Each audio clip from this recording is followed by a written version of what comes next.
자, 질문 120번, 121번을 오늘 살펴보겠습니다. 여기 보면 그리스도께서는 왜 우리에게 하나님을 아버지라고 부르도록 명령하셨습니까? 라고 질문합니다. 자, 답을 한번 같이 읽겠습니다. 시작. 우리가 기도드리기 시작할 때부터 즉각적으로 우리의 기도의 근거인 하나님을 어린아이처럼 경외하고 하나님께 대한 확신을 불러일으키기 위한 것입니다. 하나님께서는 그리스도 안에서 우리의 아버지가 되십니다. 우리의 부모가 세상의 것을 제공하기를 거절하지 않는 것처럼 하나님은 우리가 진정한 믿음 안에서 하나님께 구한 것을 부정하지 않으십니다. 자, 우리는 기도를 할 때 하나님 아버지 하죠. 그는 왜 하나님을 아버지라고 부르도록 명령하셨을까요? 그러는 거예요. 우리가 기도드리기 시작할 때부터 즉각적으로 우리의 기도의 근거인 하나님을, 자, 우리의 기도의 근거는 내 의가 아니라 하나님이라고 그랬어요. 그 하나님을 어린아이처럼 경외한다. 자, 경외. 하나님을 하나님으로 인정하는 것입니다. 높이는 것입니다. 그리고 하나님께 대한 확신. 자, 우리가 우리의 자녀들에게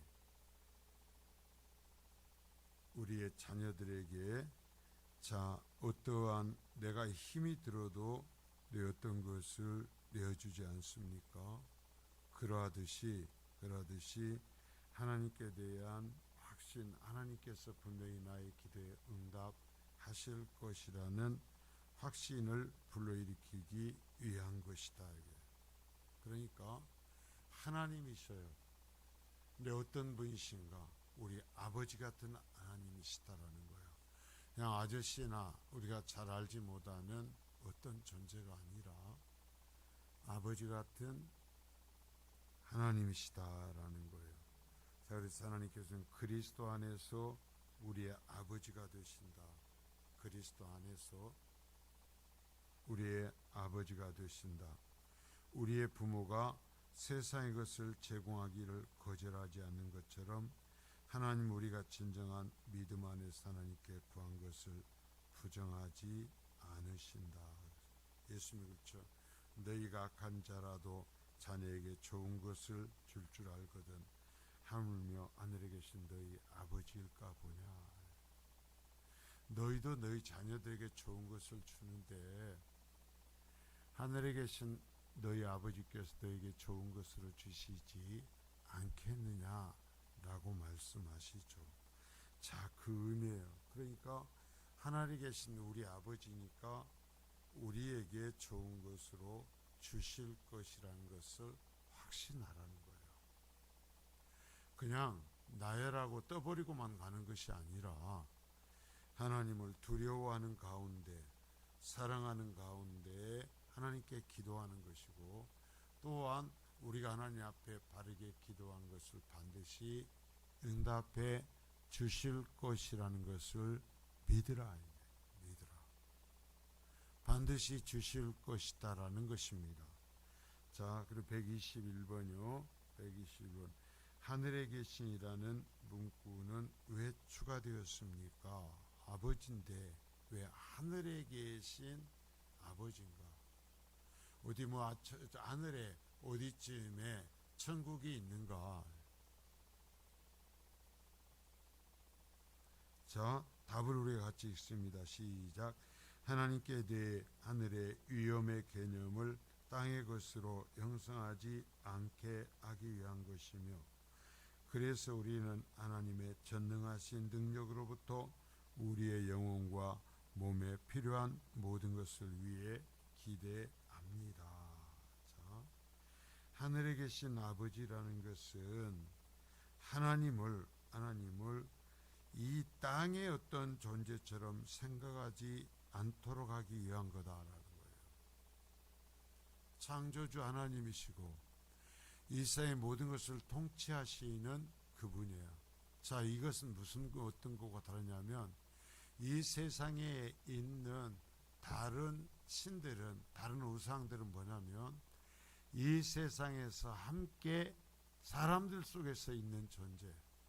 그래가지고 심지어 그리스 저 신화에서는 뭐냐면은 신이 사람과 결혼을 하기도 해요.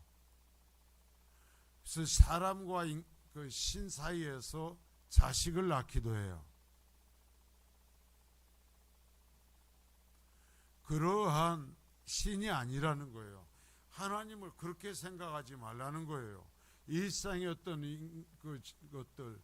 그래서 신이 잠시 여행을 가고 어느 계절에는 잠을 자고 어느 계절에는 깨어 있고 그런 신을 생각하지 말라는 거예요. 그래서 하늘에 계신 하나님 아버지라고 얘기하는 거예요. 땅의 어떤 개념으로서 하나님을 만들지 말라는 거예요. 하나님은 땅에 있는 것과는 전적으로 다르신 분이에요. 하나님 홀로 신이시고 하나님은 창조주세요. 근데 자꾸 이제 우리 여기 성경에서도 우리들에게 하나님을 이해할 수 있도록 세상적인 인간적인 개념들을 가지고서 설명을 합니다. 우리가 모르니까. 그런데 그것을 하나의 설명하시는 방법으로 받아들이지 않고 하나님을 세상의 그 어떤 것처럼 생각해 버린다라는 거죠. 그게 가장 대표적인 사람들이 뭐냐면 천국이라는 것을 마치 이 땅에 어떤 좋은 것들이 가득히 쌓여 있는 것처럼 천국 갔다 왔다고 그래서 말하는 사람들이었죠. 황금길이다. 여러분, 우리 길은 뭘로 포장이 되어 있어요? 아스팔트로 포장이 되어 있죠. 여러분, 세상이 전부 다 이 길이 황금으로 포장되어 있으면 그게 60만 원씩 가겠어요? 요새 금 60만 원 간답니다. 한 돈에. 그렇게 가겠어요? 안 가겠어요? 안 가죠. 그건 어떤 영광에 대한 인간의 생각을 어떤 것에 도와주기 위해서 사용한 은유였는데 마치 하나님도 또는 하나님에 속한 것도 그러한 것으로 생각한다는 그러면 안 돼요. 성경에서 말씀하시는 그 신적인 모습을 우리가 그대로 받아야 될 줄 믿습니다. 땅의 것으로 형성하지 않게 하기 위한 것이다. 그래서 우리는 하나님의 전능하신 능력으로부터의 우리의 영혼과 몸에 필요한 것을 위해 기대한다. 하나님의 전능하신 능력, 창조주의 그 능력으로부터 하나님께서 우리의 필요한 것들에 응답을 하신다. 여러분, 이 창조주이신 하나님이 우리에게 너희는 나에게 와서 구해도 돼. 너희는 나에게 와서 기도하여라 라고 허락하셨다라는 거예요. 여러분, 이것이 얼마나 영광이냐는 말이에요. 감히 우리가 하나님 앞에 우리의 필요를 말씀드릴 수 있도록 명령하셨어요. 여러분, 이것을 이용하셔야 되는 것입니다. 이것을 따라야 되는 것입니다. 자, 그러나 그 하나님은 우리 인간 같은 어떠한 존재로 생각하면 안 된다라는 것, 이것을 잊지 마십시오. 자, 1번, 우리는 하나님을 아버지라고 부릅니다. 여러분, 어떻게 하나님이 우리 아버지가 될 수 있어요? 감히. 여러분, 절대로 그럴 수 없어요. 그런데 하나님께서 나를 그렇게 불러도 된다고 허락하셨기 때문에 할 수 있는 거예요. 여러분, 예수 믿지 않는 사람들이, 십자가의 은혜로 거듭나지 아니한 사람들이 하나님을 향해서 아버지 할 수 있어요? 우리가 하나님을 향해서 하늘에 계신 아버지라고 한다고요? 그건 하나님에 대한 모독이에요. 여러분, 하나님을 믿지도 아니하면서 하나님을 아버지라고 하는 것은 하나님과 하나님의 자녀의 관계의 기쁨이 아니라 하나님을 향한 모독이에요.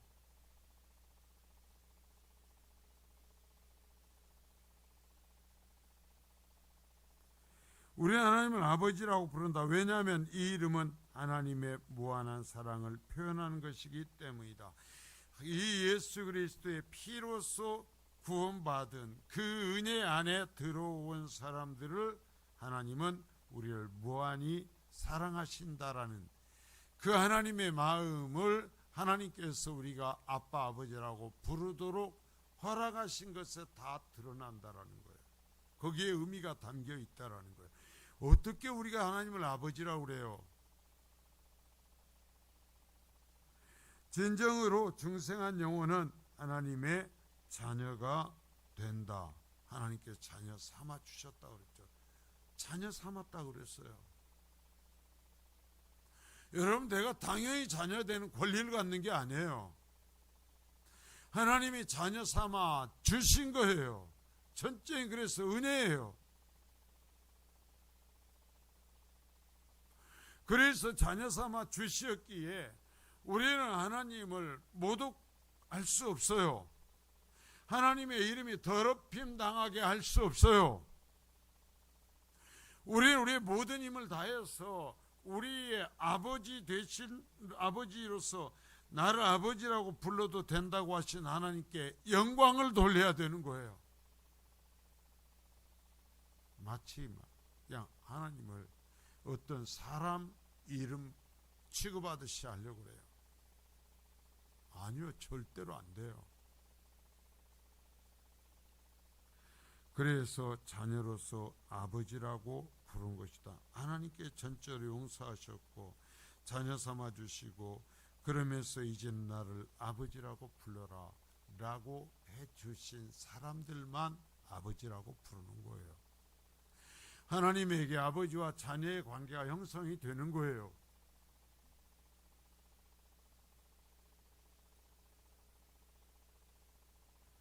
하나님의 사랑을 만끽하는 자녀는 그분께 감사하고 존경하고. 자, 보십시오. 먼저 우리가 항상 하나님 아버지라고 부르는 사람들은 하나님을 향해 어떤 마음을 가지는가? 감사한다. 그렇죠, 감사하죠. 멸망할 수밖에 없는 나를 구원해 주셨으니 감사하죠. 그리고 하나님을 존경하죠. 그리고 하나님께 영광 돌리죠. 그러면서 아버지라 부른다. 자녀는 어린아이처럼 하나님을 경외하면서도 한편으로는 하나님께 대한 확신을 가진다. 자, 경외와 보십시오. 경외와 확신이 함께 있어요. 여러분, 하나님 앞에 항상 경외가 먼저예요. 여러분, 이스라엘 백성들이 정말 시내산에서 하나님의 영광을 배웠을 때 느끼는 가장 첫 번째 감정이 뭐였어요? 두려움이었어요.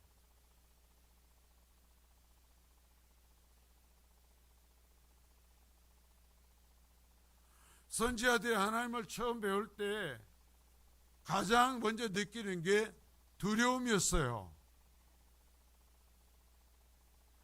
오죽하면 화로다 나여 죽게 되었도다. 내가 여호와 하나님을 배웠기 때문이다. 나 같은 것이 하나님을 배웠기 때문에 나는 죽을 수밖에 없다 라고 고백하는 거예요.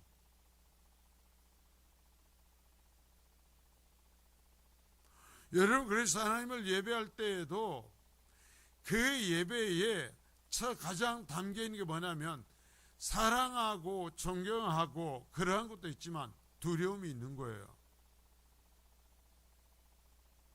근데 좀 믿다 보면 경외가 없어요.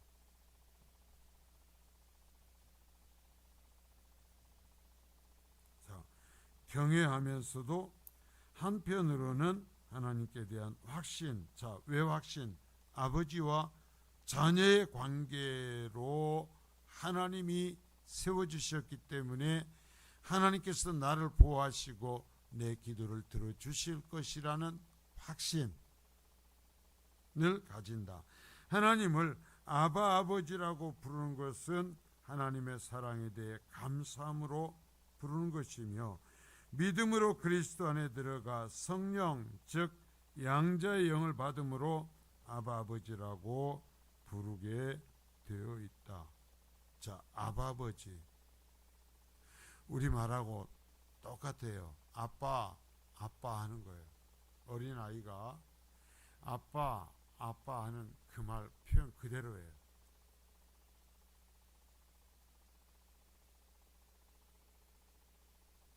자, 그래서 하나님의 사랑에 대해 감사함으로 부르며, 또한 믿음으로 그리스도 안에 들어가서 그리스도 안에서 성령 곧 양자의 영을 받음으로써 아빠, 성령 받음으로써 하나님 앞에 양자로 받아들여져 아빠, 아버지라고 부를 수 있다.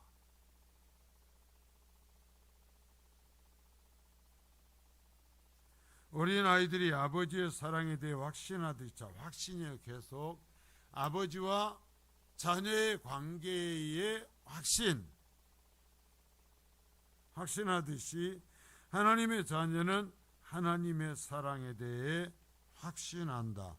아버지라고 부르면서 아버지께서 나에게 좋은 것으로 주실 것이라는 것, 나를 끝까지 붙들어 주실 것이라는 것을 확신치 못한다면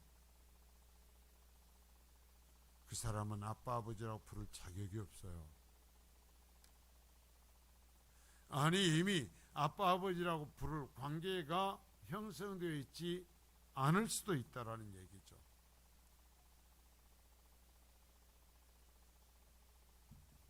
그래서 이 땅에서 육신의 부모가 아이들의 요구에 대해 응답하듯이 하나님께서는 그리스도 안에서, 참 계속 얘기한, 참 얼마나 귀하게 하는, 그리스도 안에서, 내가 기도하니까 들어주는 것이 아니라 그리스도 안에서 우리의 영혼과 몸에 필요한 모든 것을 공급해 주신다. 자, 그리스도 안에서 뭐예요? 하나님과 우리의 관계는 오직 그리스도 안에서 이루어지는 거예요.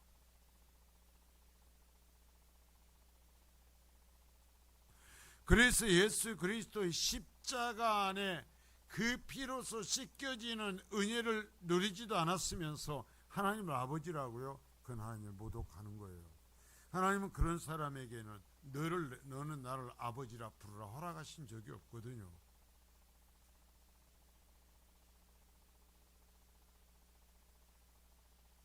따라서 주기도문을 시작할 때 하나님을 아버지라고 부르도록 명령하신 이유는 우리의 기도 전체가 어린아이처럼 확신 가운데 드려지게 하기 위한 거다.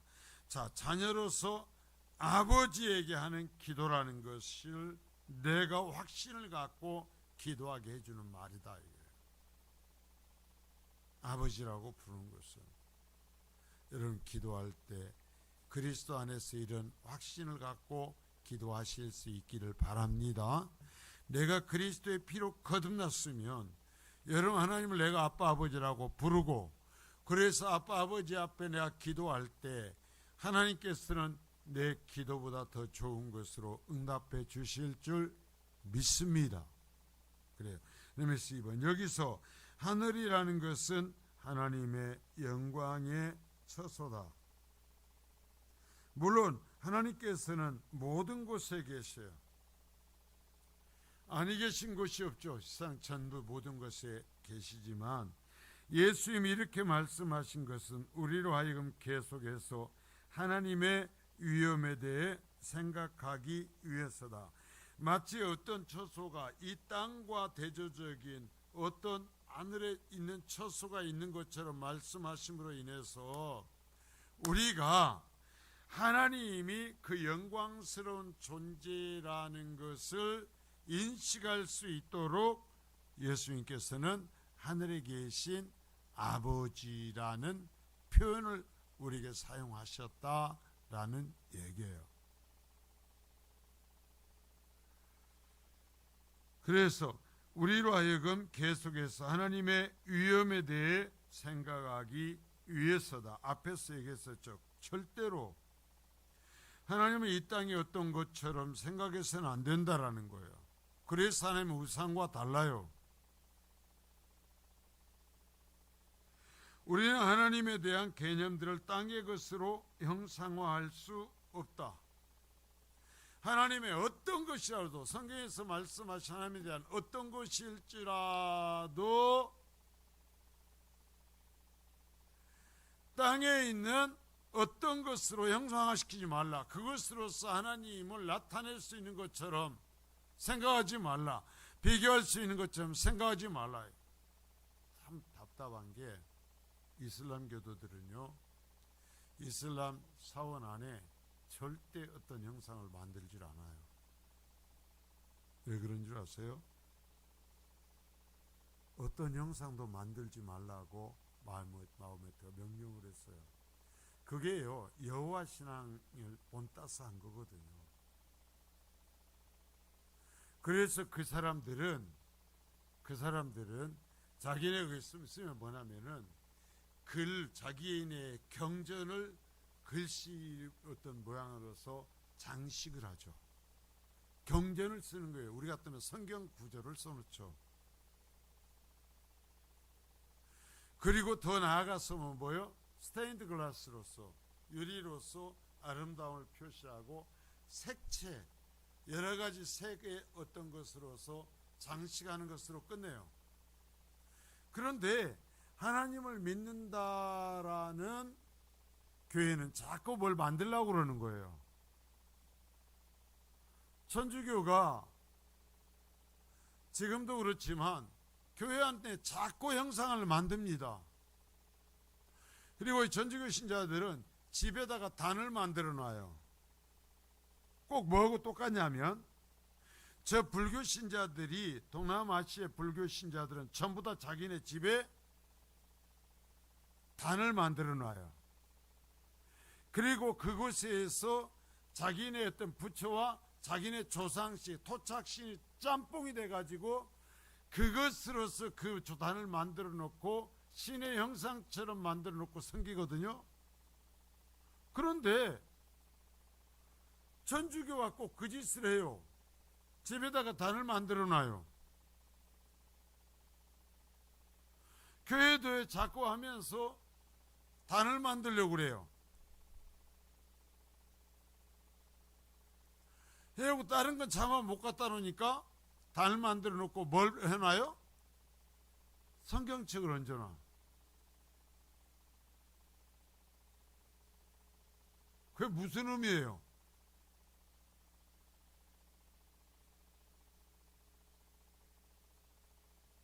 하나님은요, 하나님을 그 어떤 방법으로 인간의 생각과 인간의 고안의 어떤 방법으로 표현하지 말라는 거예요.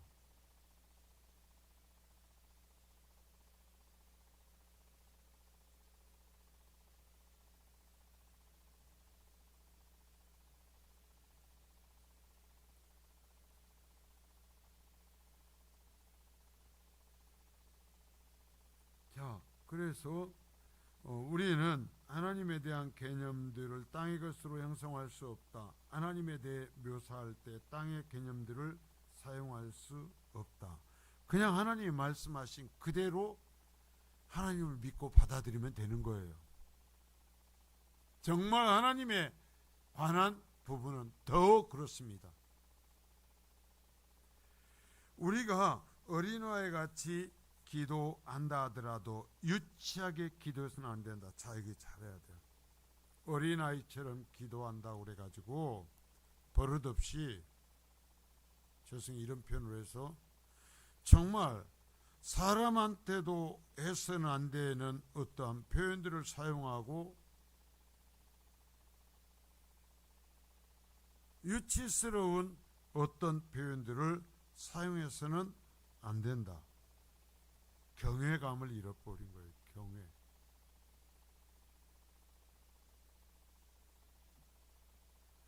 그래서 제가 자꾸 써서 하라고 그러는 건 뭐냐면, 한 번 올 때 쌓고 와서라는 것이 아니라 일주일 내내 하라는 거예요. 그거 기도를. 그러면서 고치고 다듬으라는 거예요.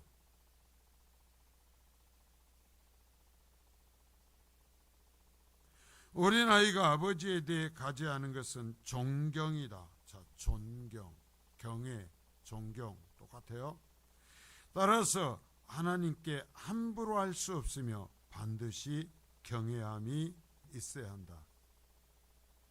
기도할 때 아무리 어쩌도 이 경외감을 잃어버리면 안 돼요. 기도한다고 해서 하나님 멱살 잡을 수는 없어요.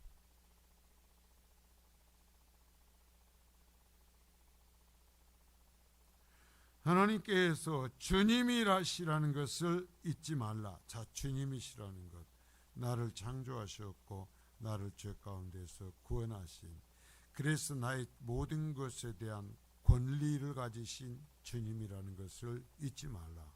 내 거꾸로 기도한다고 내가 모든 권리를 가지고 주님은 나에게 들어줘야 되는 분으로 생각한다라는 거죠. 아라비안 나이트 요정처럼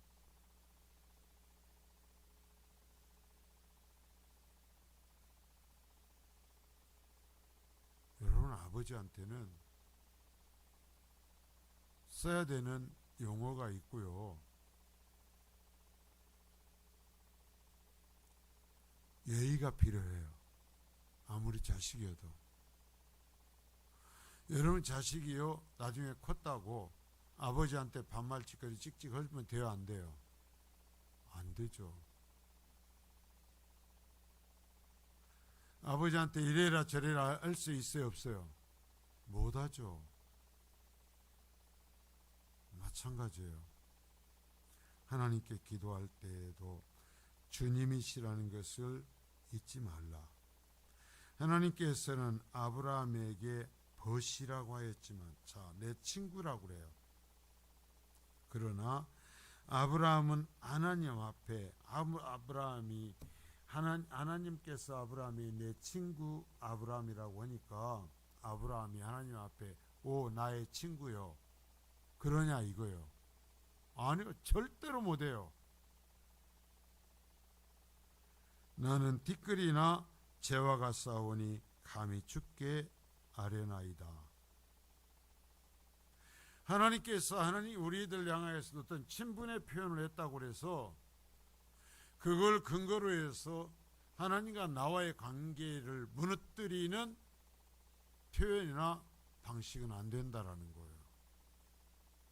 내 친구라고 하는데요. 그러니까 아브라함이 할렐루야, 하나님 오늘서부터는 내가 하나님을 나의 친구요 하고 기도하겠습니다.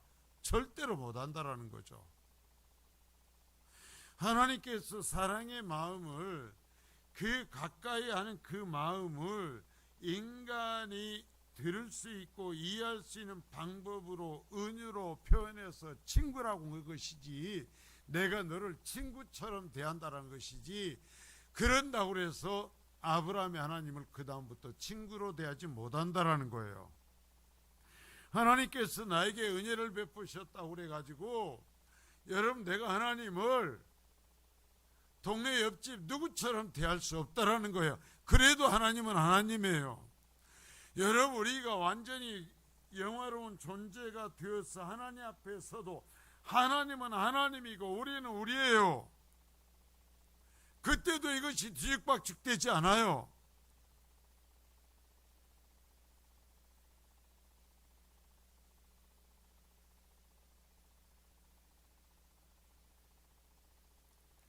따라서 우리는 하나님의 어미를 가볍게 여겨서는 안 된다. 그리고 하나님의 전능하심은 우리의 몸과 영혼에 필요한 모든 것을 주시기에 충분하시다. 자, 전능하심. 우리가 기도할 때 항상 잊지 말아야 되는 것은 전능하신 하나님이시라는 것. 내 모든 것을 책임지실 수 있는 능력이 있는 분이라는 것을 생각하며 의심하지 말라요. 기도를 했으면 의심하지 말라는 거예요. 자, 지금까지 했죠. 하나님 앞에 바르게 기도했어요. 바르게 기도했으면, 그 은혜에 의지해서 기도했으면 의심하지 말라. 왜? 하나님은 전능하신 하나님이시니까. 어느 건 들어줄 수 있고 어느 것은 못 들어주는 그러한 분이 아니니까 의심하지 말라. 기도하고 의심해버리면 헛거다. 하나님을 하나님을 인정하지 않는 거죠. 의심해버리면.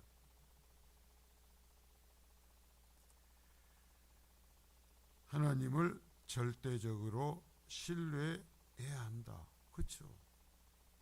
내가 하나님과 바른 관계가 되어 있고, 그래서 하나님께서 우리를 구원하셨고, 그래서 하나님께서 나에게 이제는 내가 너의 아버지라, 너는 나에게 이제는 아빠 아버지로 불러도 된다라고 말씀하셨다면, 우리가 우리의 영적인 육적인 것을 하나님 앞에 하나님을 경외하는 가운데 말씀드릴 수 있는 거죠. 그러면 하나님은 반드시 들어주실 줄 믿습니다. 여기에 들어주신다라는 것은 내가 요청한 대로 해준다라는 얘기는 아니에요. 하나님께서 우리에게 합당한 것으로 반드시 들어주실 줄 믿습니다. 그러니까 기도를 해야 되는 거예요? 안 해야 되는 거예요? 하라 그랬어요. 명령이에요. 기도는 명령이에요.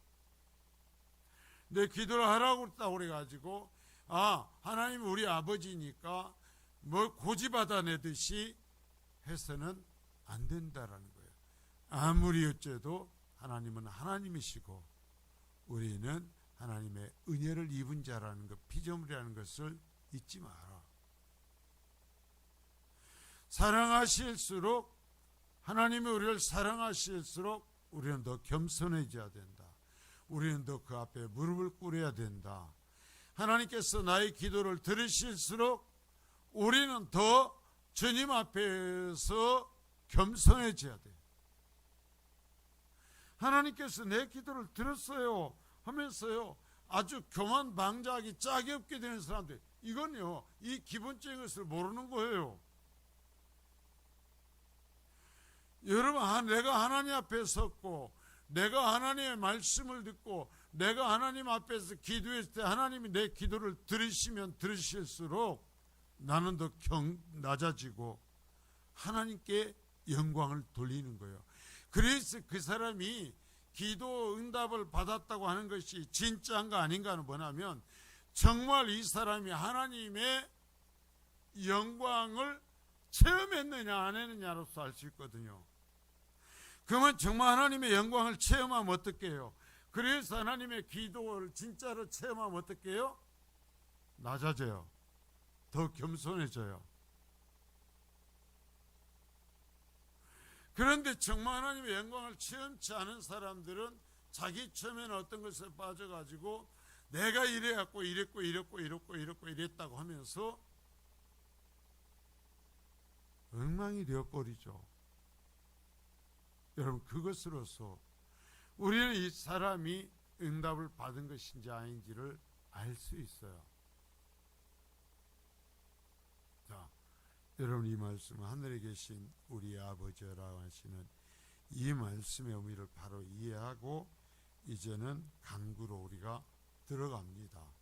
그러면서 우리가 주님 앞에 하는 기도들에 대해 하나님께서 어떻게 응답하시고 우리는 어떤 것을 기도해야 되는지를 이제 살펴가는 거죠.